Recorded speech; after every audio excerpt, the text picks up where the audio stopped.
사람들과 대화를 하다 보면은 어떤 사람들은 아주 어려운 내용을 쉽게 이해하기 쉽게 설명하는 사람들이 있습니다. 그런데 어떤 사람은 쉬운 내용도 도대체 무슨 말을 하는지 잘 알아듣지 못하게 말을 하는 사람들이 있습니다.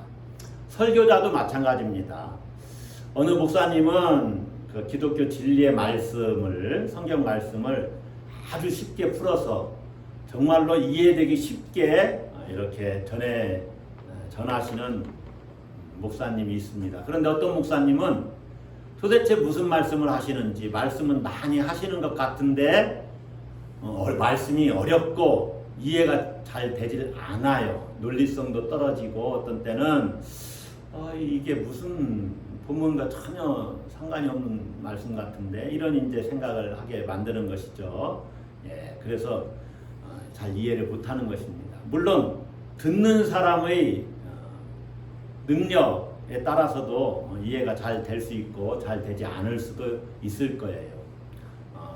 가장 좋은 설교는 노인부터 어린이까지 그 예배 자리에 같이 있다면 모든 청중이 다 이해할 수 있는 설교를 하는 설교, 그런 설교가 가장 좋은 설교라고 합니다.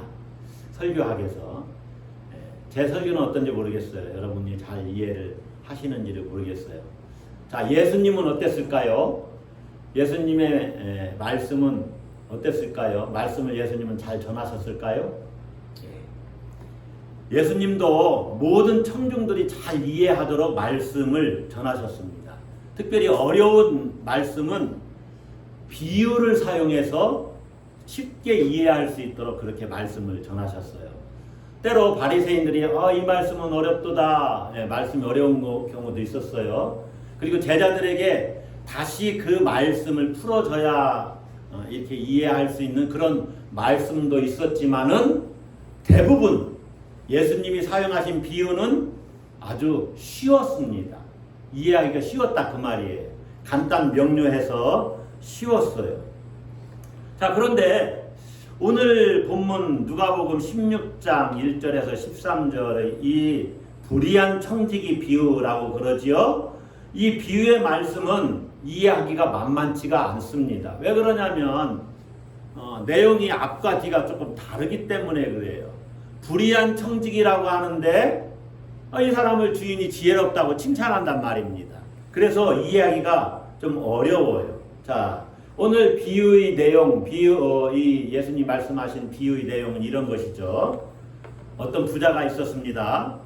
그는 자기의 재산을 관리하고 있는 청지기가 자기 재산을 낭비한다는 이런 소문을 들었어요. 그래서 부자는 청지기에게 해고 통보를 합니다. 뭐라고 말을 해요? 16장 2절에 보면 네가 보던 일을 세마라.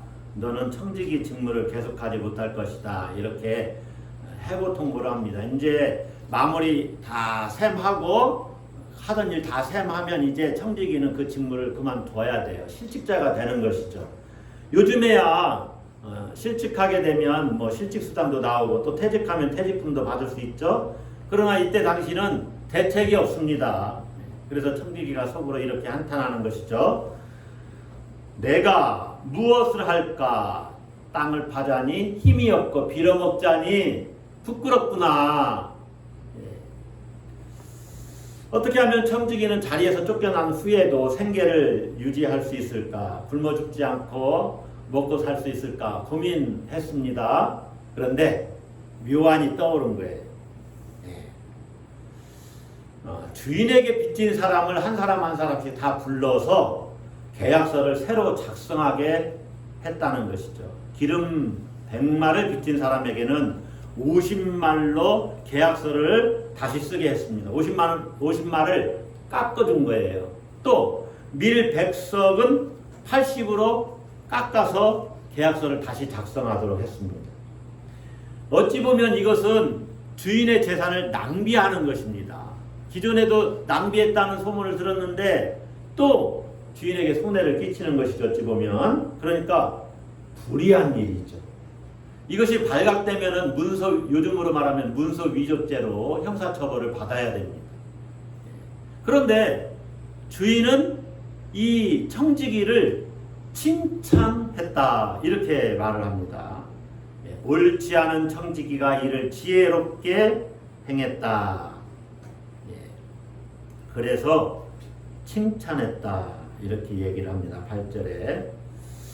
자, 여러분, 부자 주인이 청지기의 이 행동을 왜 지혜로운 것이라고 말했을까요? 왜 칭찬을 했을까요? 자, 당시에는요, 율법에는 돈을 빌려주고 이자를 받지 못하게 되어 있습니다. 본문의 말씀을 듣는 사람들이 유대인이니까 예수님의 말씀 듣는 사람들이 특별히 오늘 본문에서는 제자들에게 이르시되 이런 말씀이 있죠. 자, 그러니까 율법에 돈을 빌려주고 이자를 받지 못하게 돼 있어요. 그런데 오늘 본문을 보면 이 주인은 돈에 대해서 이자를 받는 것이 아니라 생활 필수품 밀과 기름에 대해서 이자를 받는 것이라고 이렇게 이야기가 나와 있습니다. 당시 그 팔레스타인 그 땅의 관례에 따르면은 이 이자에는 청지기가 받아야 될 몫이 포함되어 있었습니다. 그러니까 빈문서에는 그 이자까지 포함시켜서 이제 계약을 하는데 거기에는 청지기의 몫도 들어 있었다는 거예요. 그래서 본문의 청지기는 이제 자기가 실직을 하게 되면 어떻게 할까 하다가 자기 이익을 포기하는 것으로 자기의 살 길을 열려고 한 거예요. 다시 말하면 계약서를 새로 작성하게 한 것은 이자를 빚진 사람에게 다시 돌려주는 거예요. 자기 몫을 포기한 겁니다. 청지기가.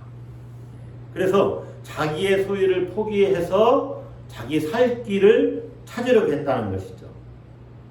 왜냐하면 청지기에게 은혜를 입은 사람들이 나중에 청지기에게 선대할 것 아닙니까? 자, 우리가 이 비유에서 주목해야 될 사항은 청지기의 불의가 아닙니다. 거기에 초점을 맞추면 안 돼요. 여러분, 예수님의 비유를 들을 때는 시시콜콜 다 이렇게 막 악구 맞추듯이 짜맞춰서는 안 되고, 이 비유가 말하고자 하는 바가 뭐냐, 거기에만 초점을 맞춰야 돼. 이 비유가 말하고자 하는 초점은 청지기가 미래를 준비했다는 겁니다. 그것을 지혜롭다고 칭찬하는 거예요.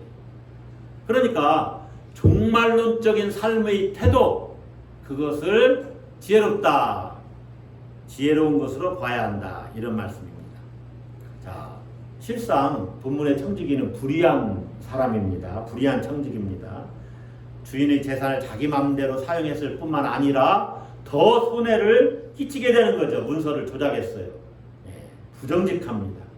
그래서 옳지 않은 청지기다, 이런 말씀을 쓰죠. 주인이 옳지 않은 청지기가, 그럼에도 불구하고 그를 칭찬한 이유는 자기 미래를 준비할 만큼 그런 점에서는 영민했다는 것입니다. 자, 청지기의 도덕적 태도를 지금 칭찬하고 있는 것이 아닙니다. 주인의 돈을 훔치는 것을 정당화하는 것이 아니에요. 그런 비윤리적인 문제를 정당화하는 것 절대로 아닙니다. 다만 내일의 안전을 위해서 자기의 재물을 어떻게 사용했는지, 재물을 잘 사용했다는, 자기 재물은 아니죠. 어쨌든 내일의 안전을 위해서 재물을 어떻게 사용했는지, 그것을 칭찬하는 거예요. 돈을 어떻게 사용했는지를 칭찬하는 거예요.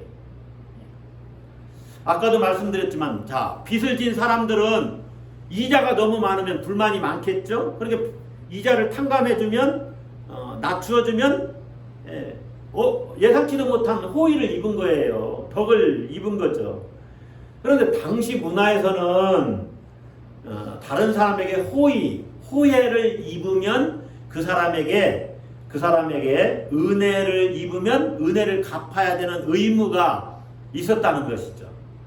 그래서 채무자들이 받은 호혜에 대한 의무를 실행하기 위해서 청지기는 이제 그 사람들이 이렇게 호의를 베푼 은혜를 실행하면 자기가 자기 미래를 보장받을 수 있게 되는 거예요.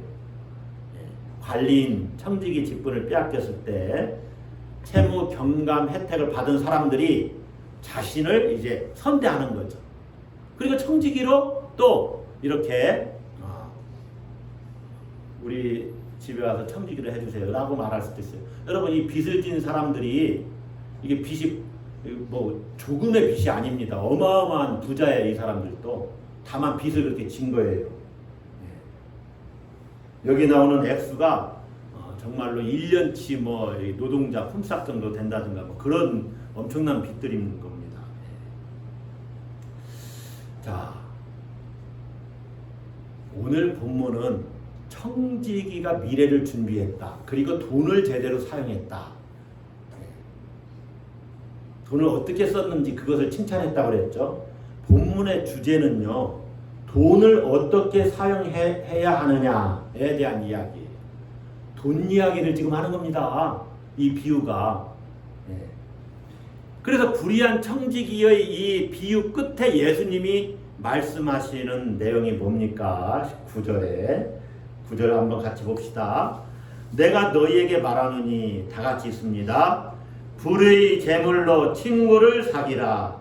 그리하면 그 재물이 없어질 때 그들이 너희를 영주할 처소로 영접하리라. 이 불의 재물 하니까 여러분이 재물이 다 불의한 것인가 이렇게 생각할 수 있는데, 본문의 재물, 이것은 이렇게 생각하시면 돼요. 세속에서의 재물.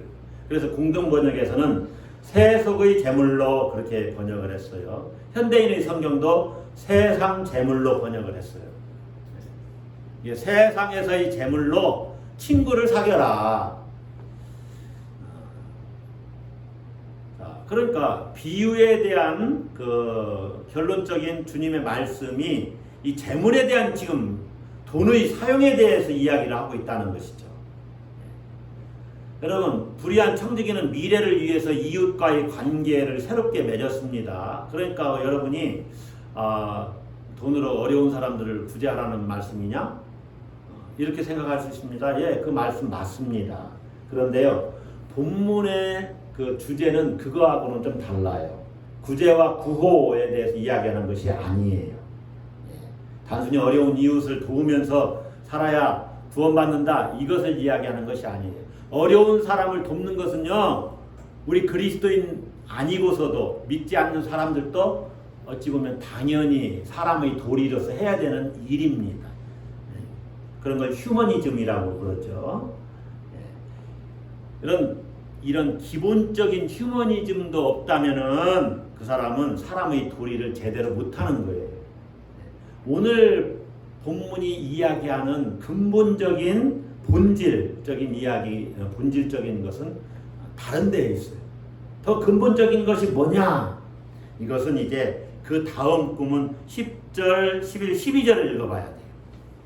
자, 여러분 10절, 11, 12절은 평행구문입니다. 평행구문. 그러니까 내용이 같은 것이다, 이렇게 보셔야 돼요. 한번 잘 보세요.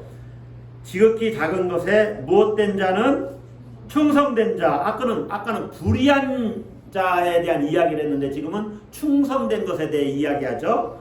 지극히 작은 것에 충성된 자는 큰 것에도 충성되고, 지극히 작은 것에 불의한 자는 큰 것에도 불의하니라. 자, 다음 문장 보세요. 너희가 만일 불의한 재물에도 뭐하지 아니하면, 충성하지 아니하면 누가 참된 것으로 너희에게 맡기겠느냐. 그 다음 문장 보세요. 12절. 너희가 만일 남의 것에 뭐하지 아니하면, 충성하지 아니하면 누가 너희의 것을 너희에게 주겠느냐. 이 세 구절을 쭉 이렇게 써보면 이렇게 돼요. 작은 것에 충성하는 자는 큰 것에도 충성한다. 불의한 재물에 충성된 자에게 참된 것을 맡긴다. 남의 것에 충성되어야만 자기의 것을 받을 수 있다. 다 충성에 대한 이야기를 하는 겁니다. 자, 평행구문이라고 그랬죠. 그러니까 작은 것, 불의한 재물, 남의 것은 맥락이 같아요. 그리고 큰 것, 참된 것, 자기의 것도 맥락이 같아요. 자, 작은 것, 불의한 재물, 남의 것, 이건 도대체 뭘 얘기하는 거냐? 물론 재물이죠. 불의한 재물 이렇게 나왔으니까. 왜 이 세상의 재물이 작은 것이냐? 왜 남의 것이냐? 내 것이 아니고. 이거는 영원성에 비추어 볼 때 그래요. 여러분, 재물은 우리에게 유한합니다. 짧은 인생에서 짧은 기간 동안 내가 부를 소유하거나 이 재물을 취급할 수 있을 뿐이에요. 그 재물의 힘은 우리에게 어마어마하게 막강합니다. 지금은 재물을 떠나서는 살 수가 없는 세상이에요. 우리가 이제 뭐 세상이 하도 분화된 세상이라서 뭐 우리가 농사져서 사는 것 아니잖아요. 그러니까 당장 돈이 없으면 음식도 사지를 못하는 거죠. 그만큼 재물은 우리에게 엄청난 영향력을 끼치고 있어요. 그래서 이 세상을 살아가는 동안에는 우리에게 재물은 가장 커 보입니다. 재물의 힘이 우리가 세상을 살아가는 동안 가장 막강한 영향력을 발휘하는 거죠. 그런데 영혼의 세계에서 보면 재물은 아주 작은 것이다, 그 말이에요. 이 세상에서 살아가는 동안, 잠시 살 동안에는 돈이 사람을 지배하는 것 같지만 영원한 삶에서는 돈이 무가치합니다. 무가치합니다. 아멘? 아멘이 잘 안 되십니까? 우리가 죽는 그 순간에 돈은 우리에게 영향력이 없어요. 영향력이 없어요, 이제. 그래서 세속의 재물, 돈은 작은 것이고, 이제 마지막에는 다 남의 것이 돼요. 그럼 자기의 것을 받는다? 참된 것이다? 큰 것이다? 이거는 하나님과 관련된 거예요. 그것을 우리가 받는 거예요. 그래서 결론적으로는 13절에서 이제 주님이 말씀하죠. 하나님과 재물을 겸하여 섬길 수 없다. 여러분 10절, 11절, 12절에서 이 모두 다 충성 이야기를 하잖아요. 여러분 불의한 재물에도 충성하지 않으면 누가 참된 것으로 너에게 맡기겠느냐. 11절에서 그랬죠. 이게 작은 것이고 남의 것인데 재물에 어떻게 우리가 충성할 수가 있어요? 이건 충성이라는 단어를 조금 이렇게 번역을 조금만 표현을 달리하면 좋습니다. 이 본문은, 이 말씀은 신실하다 그 말이에요. 불의한 재물에도 신실해야 된다 그 말이에요. 자, 여러분 여기서 이제 이 세 구절에서 핵심이 충성인데, 신실성인데, 이 세상의 삶에서 어떻게 우리가 신실하게 살까? 세상은 재물로 운영이 됩니다. 어떻게 보면 모든 것이 지금 재물로 평가되고 판단돼요. 이 재물의 삶에서 어떻게 신실해야 되느냐? 도대체 재물에서 충성된다는 게 도대체 무슨 말이냐? 재물 앞에서 우리가 충성스러운 청지기로 어떻게 살아갈 수 있느냐? 그 문제를 한번 여러분 고민해 봐야 됩니다. 이 13절에서 이것에 대한 답을 해요. 너희가 만일 불의한 재물에도 충성하지 아니하면, 여기에 대한 답이 있어요. 불의한 재물에 어떻게 우리가 충성할 수 있나, 신실할 수 있느냐. 그것은 13절 집 하인이 두 주인을 섬길 수 없나니 혹 이를 미워하고 저를 사랑하거나 혹 이를 중히 여기고 저를 경히 여길 것임이니라. 다 같이 읽습니다. 너희는 하나님과 재물을 겸하여 섬길 수 없느니라. 어떻게 재물에 대한 우리의 태도가 충성스러울 수가 있느냐? 이것은 섬기는 것과 관련이 있어요. 섬기다라는 단어를 생각을 해야 돼요. 그리스도인은 하인이 두 주인을 섬길 수 없듯이 하나님과 재물을 겸해서 섬길 수 없다 그 말입니다. 두 주인을 섬기는 사람은 충성된 사람이 아닙니다. 그러니까 우리 그리스도인은 한 주인을 섬겨야 되는데 그 한 주인을 섬기는 사람이 충성된 사람이라는 거예요. 그러면 누구를 섬겨야 되느냐? 그 문제를 지금 딱 예수님이 말씀하시는 거예요. 하나님과 재물을 동시에 겸해서 섬길 수 없다. 재물에 충성된 자는 하나님과 재물 중에 한 가지를 섬기는 사람이 재물에 충성된 자다. 그 이야기를 하는 거예요.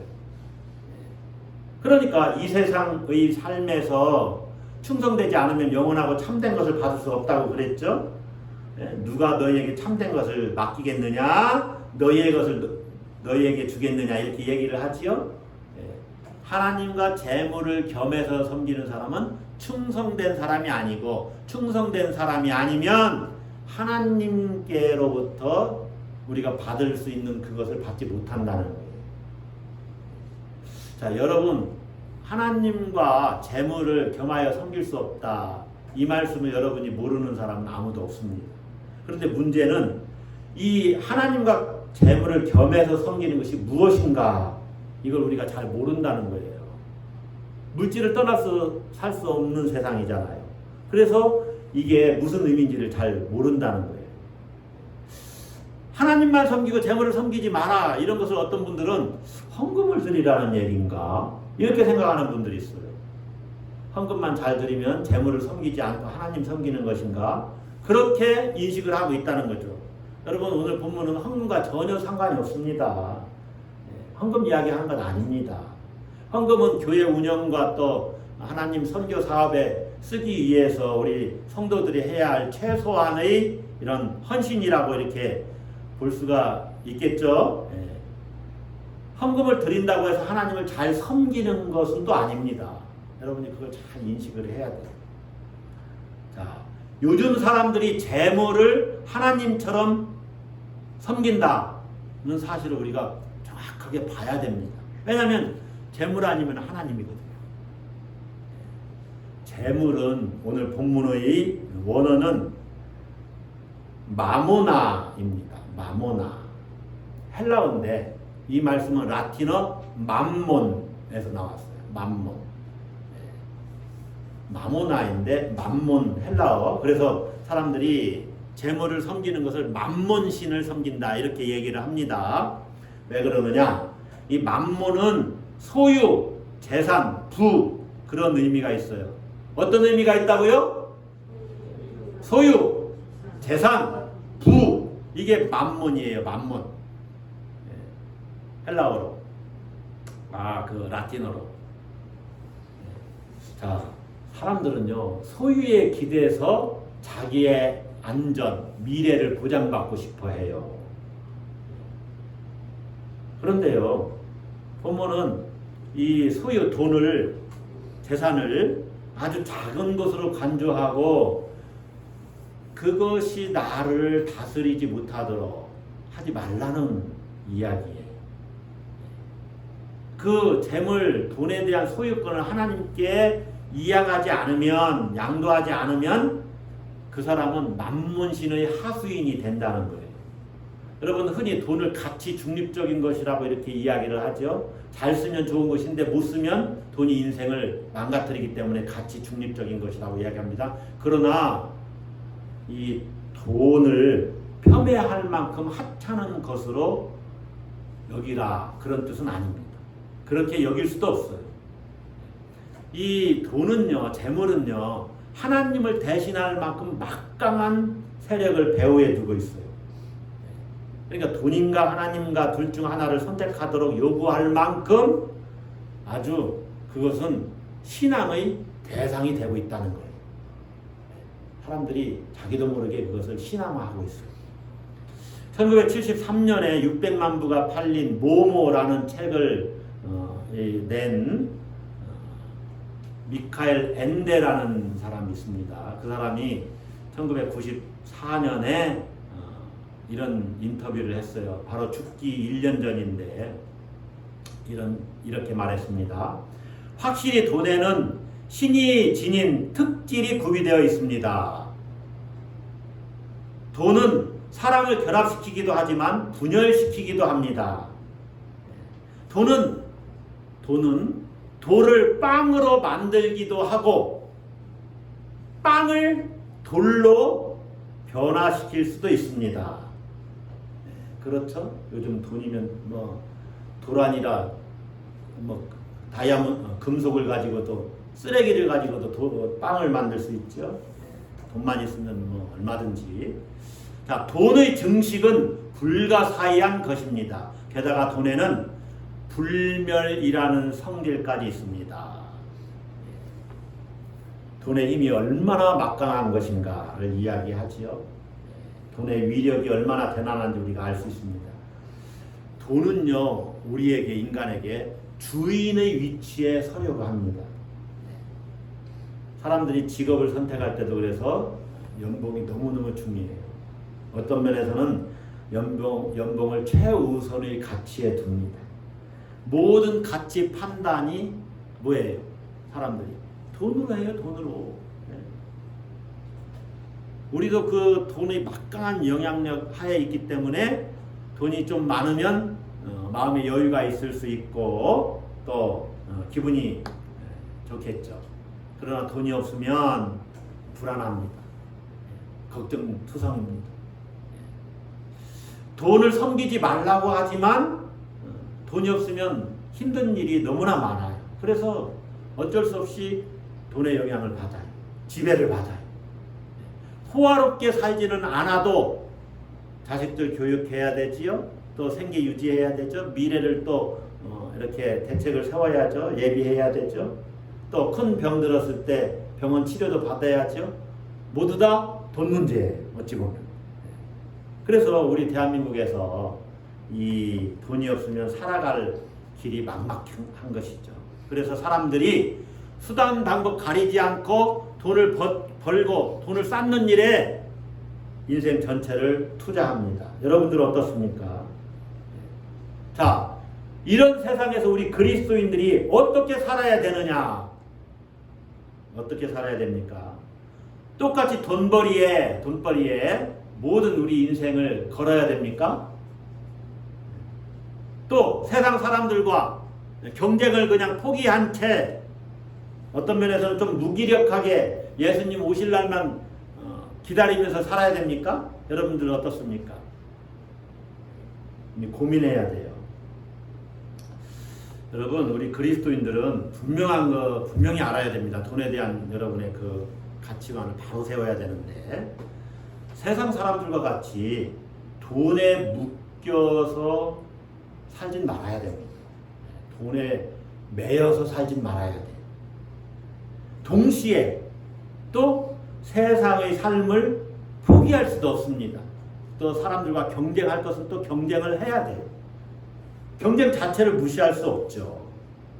그리고 재물과 이 소유 자체를 죄라고 생각해서도 안 됩니다. 어떻게 살아야 되느냐?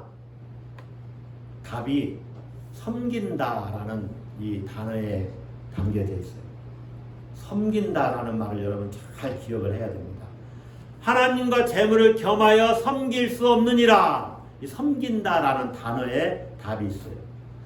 재물을 소유하지 말라거나 그것도 뭐 쳐다보지도 말라 이렇게 주님 말씀하신 것이 아니에요. 뭐라고 하지 말라고 그랬어요? 예? 졸지 말라 그렇게 말씀했죠? 재물을 어떻게 하지 말라? 섬기지 말라. 여러분, 섬긴다는 게 뭘까요? 재물에, 불의한 재물에도 충성하라고 그랬는데 그 충성하는 것이 바로 섬기지 말라는 겁니다. 이 섬긴다는 게 도대체 뭘까요? 여러분, 섬긴다는 것은 그것의 종이 된다는 얘기예요. 종이 된다. 종이 된다. 다시 말하면 지배를 받는다는 거예요. 지배를 받는다. 우리가 돈의 지배를 받는데 어떻게 돈의 지배를 받지 말라고 그러죠? 네, 여러분 이 관계를 잘 봐요. 종이 한 장 차이도 안 될 거예요 아마. 종은요 자기의 의지가 아니라 주인의 의지대로 움직이는 사람입니다. 네, 우리가 돈의 영향을 받죠. 재물의 영향을 받지만 돈의 의지대로 움직여서는 안 된다 그 말이죠. 어떤 면에서. 자, 돈이 세상을 지배한다면 돈의 종이 되는 겁니다. 사람들이 돈의 명령에 따라서 움직인다면 돈의 종이 되는 것입니다. 그래서 이 시대는 모두 다 돈의 종으로 살아가요. 거기서 벗어나기가 너무너무 어려워요. 그런데요, 우리 그리스도인들은 그렇게 살 수 있는 것이 가능해요. 돈을 소유하면서도 돈의 지배를 받지 않는 것이 가능하다. 돈을 다스리는 삶이 가능하다는 것입니다. 지배를 받지 않고 다스리는 삶이 가능하다. 돈이 우리의 주인이 아니라 우리가 돈의 주인이 되는 것이 가능하다는 거예요. 자, 불의한 청지기가 지혜로웠다라고 이렇게 칭찬받을 수 있었던 것은 그가 돈을 다스렸다는 거예요. 물질을 다스렸다는 거예요. 재물을 다스렸다는 데 있습니다. 따라서 합시다. 재물을 다스렸다. 네. 미래를 잘 예비한 것은 그가 돈을 잘 다스렸다는 거예요. 돈의 종로로 타지 않고 돈이 주인 되지 않도록 하고 돈을 잘 다스렸다는 거예요. 돈을 잘 다스린다는 것이 뭐냐? 아까도 얘기했듯이 돈의 지배를 받지 않는 겁니다. 여러분, 이 돈의 지배를 받지 않는 게 어렵습니까? 쉽습니까? 어려워요. 쉽지 않아요. 자, 봅시다. 어떤 사람이 내게 어떤 은혜를 끼쳤어요. 은혜를 줬어요. 아주 너무 고마운 일이에요. 그래서 한번 식사를 거하게 한번 잘 대접을 해야지. 그래서 같이 약속을 하고 이제 좋은 식당에, 아주 고급 식당에 가서 식사 대접을 하려고 합니다. 미리 예약을 다 했어요. 근데 메뉴판을 딱 보니까 고급 식비 너무 비싸요. 순간 무슨 생각이 들었어요? 돈이 아깝다는 생각이 들었어요. 그래서 그냥 평범한 메뉴로 주문을 했습니다. 순간 누구의 지배를 받았어요? 돈을 다스리질 못한 겁니다. 그래서 마음으로는 돈이 생기면 의미 있게 사용해야 되겠다라고 생각을 해도 실제로 돈이 생기면 마음이 싹 달라집니다. 이 일이 잘 되면 하나님께 헌금 드리는 거, 이 일이 잘 되면 하나님께 헌금을 드려야지. 딱 마음 먹는데 돈이 딱 잘 됐네요? 돈이 생겼네요? 아이고, 당장 생활비하고 연결되면서 헌금할 하나님, 제가 그때 속으로 생각했는데 못 들으셨죠? 예, 돈의 지배를 받는 거예요. 돈을 다스리는 게 쉽지 않다는 거예요. 자, 봅시다. 돈을 다스린다는 기준도 참 애매해요. 남을 위해서 사용한다는 기준도 애매합니다. 그래서 자, 자기 이름으로 된 집이 있어요. 이것을 자기 이름으로 된 집이니까 이것을 팔아서 전세나 월세로 옮기고 나머지 돈을 의미 있게 가난한 자들에게 줄까? 줬다가 주는 것이 정말 돈을 잘 다스리는 겁니까? 그것도 아니잖아요. 자기 집이 있는 것이 정상일 수가 있겠죠. 어찌 보면. 또 어떤 사람들은 나는 내가 가진 재산 얼마 안 되지만 죽으면 다 사회에 기부해야지, 환원해야지, 자식들에게는 남겨주지 말아야지. 여러분, 자식들에게 재산을 물려주는 것이 다 나쁜 겁니까? 또 그런 것만도 아니잖아요. 자식들 먹고 살기 힘들면 재산을 조금 내가 가지고 있는 걸 물려주는 것, 그럴 수 있죠. 좋은 일이기도 하잖아요. 그러니까 어떤 기준으로 그냥 딱 이게 기준이다 이렇게 세울 수도 없는 문제입니다. 자, 그런데 어떻게 우리가 돈의 지배를 받지 않고 살아갈 수 있느냐? 돈을 다스리면서. 여러분, 돈이 지배하지 못하는 삶의 영역을 한번 생각해 보세요. 그 영역을 넓혀가는 겁니다. 돈이 지배하지 못하는 삶의 영역. 그게 최선이에요. 자, 그런 영역이 있을까? 너무너무 많지요. 우리가 숨 쉬는 것, 돈이 지배하지 못하는 세상입니다. 숨 쉬면서 생명의 기쁨을 누려요. 자, 우리가 하늘의 그 아름다운 모습들, 새가 날아가는 모습들 바라보면서 기쁨을 느껴요. 우리가 보는 영역을 넓히는 거죠. 그때는 집사람이 저 구름 좀 보라고 그러더라고요. 그러면서 삶의 기쁨을 누려요. 돈이 지배하지 못하는 세상입니다. 또 우리가 듣는 것도 마찬가지죠. 새소리에 귀를 기울여. 야,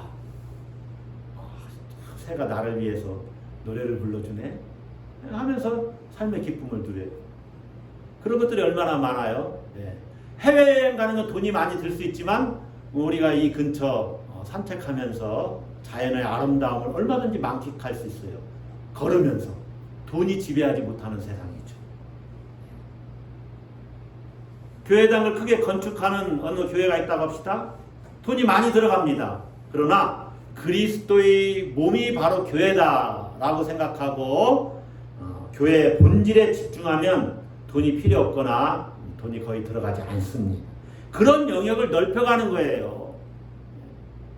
자식 사랑, 서로 사랑하는 사람과의 관계, 돈으로 사랑하는 겁니까? 아니잖아요. 자식들 돈 많이 주면은 그게 자식 사랑하는 겁니까? 뭐 그럴 수도 있고 아닐 수도 있지요. 뭐 답은 딱 부러지지 않지만.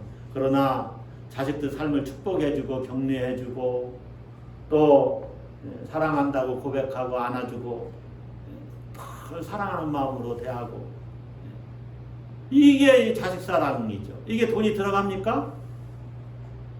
안 들어가죠. 돈이 지배하지 못하는 영역을 넓히는 겁니다. 그게 돈을 다스리는 거예요. 자, 현대사회는 점점 돈의 지배를 받도록 우리를 강요합니다. 여러분, 그렇다 할지라도 돈을 섬기지 말고 다스리십시오. 우리가 섬겨야 할 대상은 하나님밖에 없습니다. 할렐루야. 우리 주인은 하나님밖에 없어요. 생명의 창조자고 완성자이신 하나님. 그 하나님 아버지께서 우리 주 예수 그리스도를 다시 부활시켜 주셨습니다. 하나님께서 우리에게 참된 평화를 주십니다. 우리에게 참된 평화를 주시는 유일한 존재는 하나님밖에 없다는 거죠.